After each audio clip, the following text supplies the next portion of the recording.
Balikan lang natin po yung naging impeachment trial kay Vice President Sara Duterte. Sa tingin po ninyo, batay po sa paliwanag ng disbursing officer and at the same time doon din sa pagtatanong po ng depensa, makatarungan lang po ba yung paggamit ng confidential fund po ng Office of the Vice President? Isama na natin yung sa Department of Education, Colonel. Well, gaya po nung nabanggit ko na dati, no? Doon po sa pinresinta ng defense at saka doon po batay po doon sa mga dokumento na na presenta during the hearing. Simple lang naman po yung yung pong sinasabi is merong notice of disallowance simply because meron lang pong mga documentary requirements na kailangan nilang i-rectify or kailangan nilang i-update. As far as usage, wala po sa akin po, sa aking observation is wala po akong nakikita na violation. Also to consider na hindi pa rin pala final yung decision, wala pa nga palang decision yung COA regarding dun sa disallowance notice. So parang parang premature yung naging procedure na ginagawa ngayon ng prosecution. Opo, ginagawan po nila ng issue lalo na po sa side ng prosecution yung pong bigay ng pera mula sa disbursing officer doon sa security officer, at ang paniniwala po ng SDO ay tama at naayon sa Joint Memorandum Circular number 15 ang naturang pagbibigay niya, no? Kasi ang paliwanag niya, hindi naman ako yung haharap at pupunta doon sa bundok, haharap doon sa mismong pagbibigyan or beneficiary ng confidential fund. Tingin nyo po, sang-ayon kayo dito sa naging paliwanag ng SDO at parte pa rin sa kanyang pagdidisburse yung mismong pagbibigay ng pondo doon sa security officer at paghingi sa kanya doon sa security officer na mga kinakailangang mga datos for liquidation po. Tama po yun, hindi po trabaho nung disbursing officer na bumaba sa ground at makipag-interact dun sa mga informants or operatives natin on the ground. Trabaho po talaga yun nung what we call the case operations officer. In this case po I think it was Colonel La Chica yung mini-mention nung SDO. Kasi po wala po sa job description nung disbursing officer na siya yung dapat na humaharap. Kasi nga po, as I was explaining previously, pag wala po kasing exposure yung tao sa ground operations, especially when you're talking of intelligence operations, very dynamic and very complex po ang galawan sa baba. Kaya po talagang hindi po basta-basta yan. Tapos i-require natin yung disbursing officer na siya mismo mag-aabot. Parang napaka-unang-una po, wala sa kanyang job description. Secondly, risky po yun sa part nung disbursing officer kung gagawin niya yun. Opo. Pati rin po yung pagpaplano, Colonel, kini-question din nila. Dahil bakit daw nakasama yata itong si Colonel La Chica, na si La Chica naman ang mag-i-implement, hindi daw akma yun. Pero hindi ba mas questionable kung gagawa ng programa itong SDO na may patungkol sa security or sa pag-implement ng confidential fund? Di po ba mas doon may question kung siya lang ang gumagawa noong operation na yon na hindi nasaklaw sa kanyang job description, sabi nyo nga po, Colonel? Wala pong ibang makakapagpaliwanag ng proper disposition or liquidation ng intelligence or confidential funds except po yung case operations officer na nag-prepare ng case operational plan. Nandun po kasi yon, siya po ang nagpapaliwanag doon sa Copland na yon. Siya po ang nagpapakita kung ano po yung nature ng operation, yung mga logistical requirements, command and control ng operations na gagawin nila. So there is no other person po na more qualified na magpaliwanag kundi yung case operations officer. Hindi po trabaho disbursement officer yun. Opo, Colonel, Sir Joe, si MJ po ito. Sir, MJ. makailang beses pong nabanggit sa hearing, natanong sa impeachment trial, yung proper security clearance noong pong mga auditor na nagsusuri doon po sa paggamit po ng confidential funds. Gaano kahalaga yun, sir, na meron silang proper security clearance para hindi lamang po paper audit yung ginagawa nila, kundi appreciation po nung mga detalye na pinagamitan po nung pondo ng sa confidential funds. Tama po yun, tama yun, MJ, tignan mo, yung during the hearing proper itself, merong nakita nyo, merong mga information na di-disclose publicly. Opo. In fact, I think I see this, ang problema kasi dito, I think is sa Commission on Audit, because naglagay sila ng kanilang mga auditors na who do not have the proper qualifications to process these funds. Makikita mo there was one instance yung previous hearing na tinanong ni Senator Lacson yung ating witness na hanggang sa kung meron siyang security clearance na inamin nung witness na wala. So hindi ka qualified dito ngayon mag-interpret nitong at mag-process nito kasi iba ang iba ang nature ng pag-audit ng intelligence funds as compared to the regular government funds or government releases. Kasi meron itong component ng national security. So hindi basta-basta ito dinidiscuss like yung what happened dun sa the other day na dinidisclose na tinatanong na yung witness na ito yung mga operations nila, specific details na So nako-compromise talaga yung yung ating national security kasi nga yung mga confidential matters na hindi dapat dinidiscuss publicly, especially operational aspect ng intelligence, nababanggit na publicly. So if you would notice, tingnan mo yung mga left-leaning politicians, very eager silang umattend nitong hearing na to. Lagi silang nandyan, hindi sila nawawala. Bakit? Kasi nga, na-expose na yung ating mga security operations. Nalalaman nila ngayon. So, I'm just wondering bakit parang walang reaction yung ating mga military or law enforcement agencies regarding this. Walang nagre-react. Dapat meron nang nagko-call out nito. Kasi na to yung sabi nga natin nitty-gritty ng operations dinidiscuss. There was even a mention, as I recall, yung post-operations briefing kung saang hotel ginawa. Yung mga ganong bagay sa ordinaryong tao, pakikinggan lang nila yon.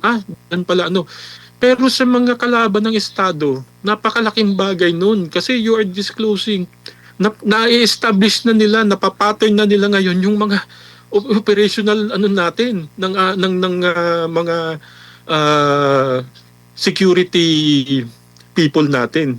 Nagkakaroon na sila ng pattern. Opo. Kaya ako natatakot ako sa ginagawa nila nitong lately, lalo na itong discussions nung specifics. Opo. Tsaka akala natin, anti-leftist ang gobyerno. Para pumapabor sa leftist, sir Yung Marcos Jr. government Tingin mo, sir?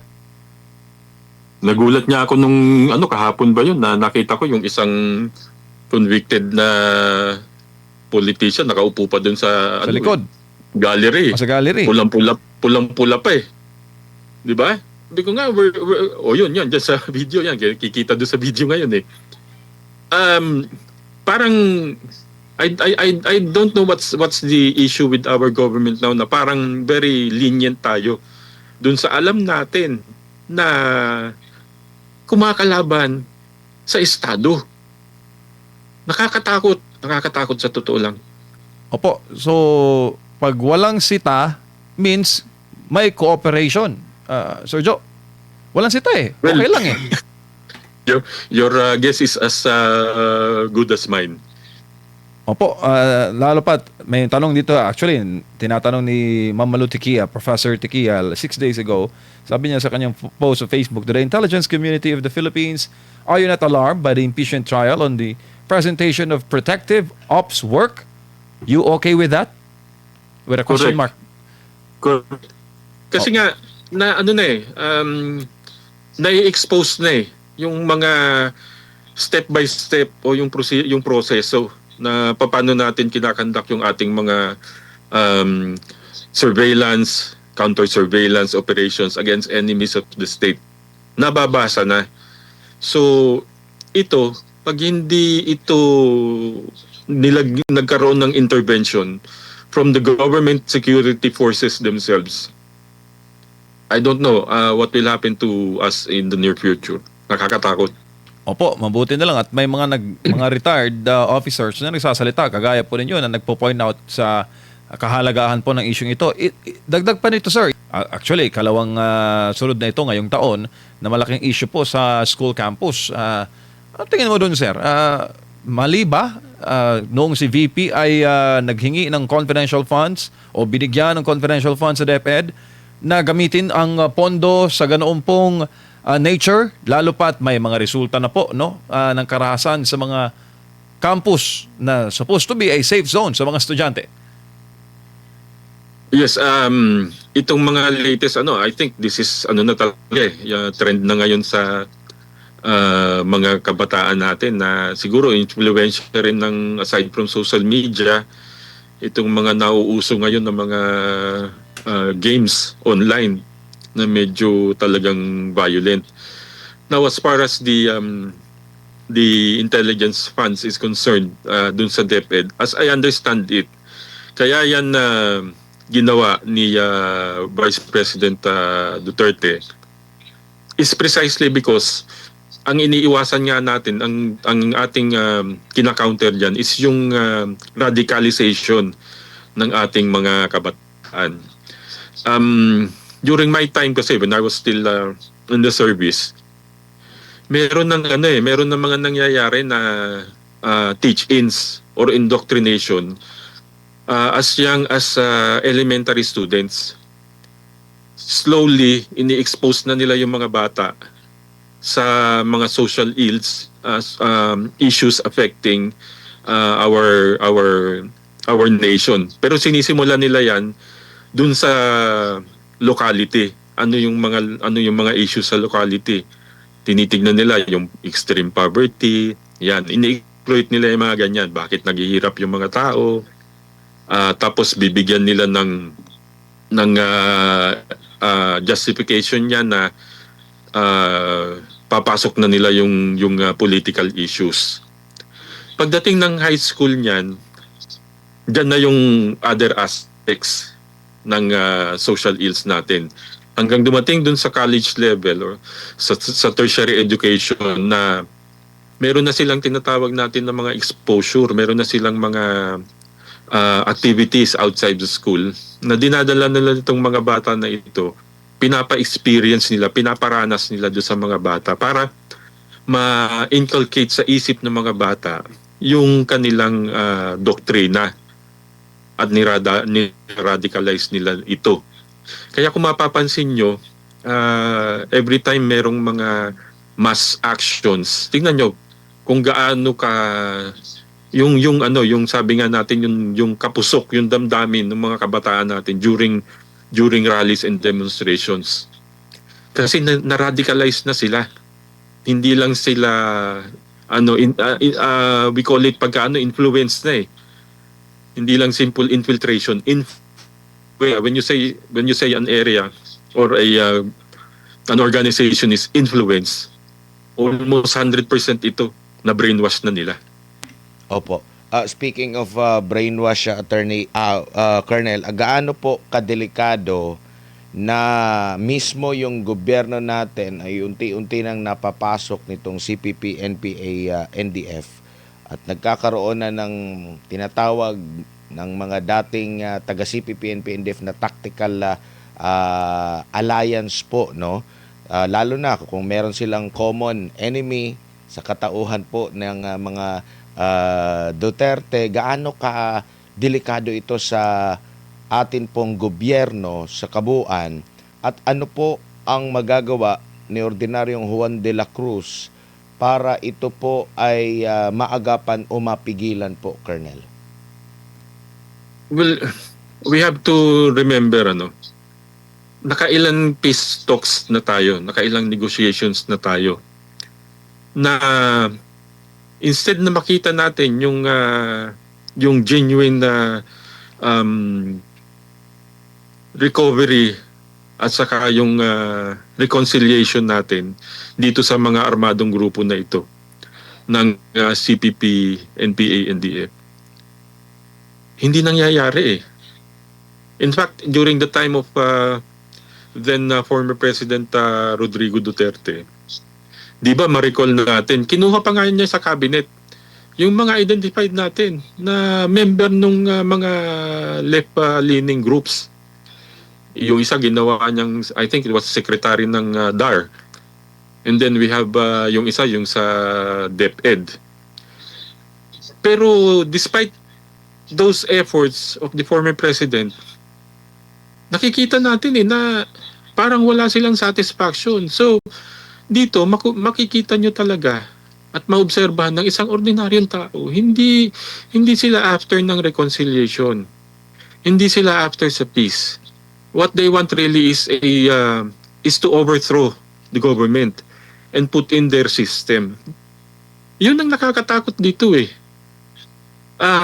If you would, hindi ko lang kasi ma-discuss yung entirety, medyo mahaba yun, pero try to visit yung mga commentaries ni Sir Jun, si General Jun Parlade. Entering fourth phase na tayo eh nung kanilang plano, yung master plan ng CPP, NPA, NDF. Nasa government na sila eh, nakapasok na sila. And now this is happening. Nakita nyo nga na parang blind na yung mga authorities natin sa ginagawa nila. Parang tinotolerate nila. So, in a way, nagkakaroon na sila ng advantage dun sa mga pinupurso nila na objectives. And sad to say, maganda na sana yung naging resulta nung nagawa noon sa NTF-ELCAC eh. Talagang ako, I would say, nakita ko yung effect talaga na talagang crippled sila eh. Hindi na sila ganun kaano. Pero ngayon, look at them now. Ilang beses na merong encounter, merong pang mga foreign nationals, mga Filipino-Americans na rescue during armed operations between the government troopers and this NPA cadres.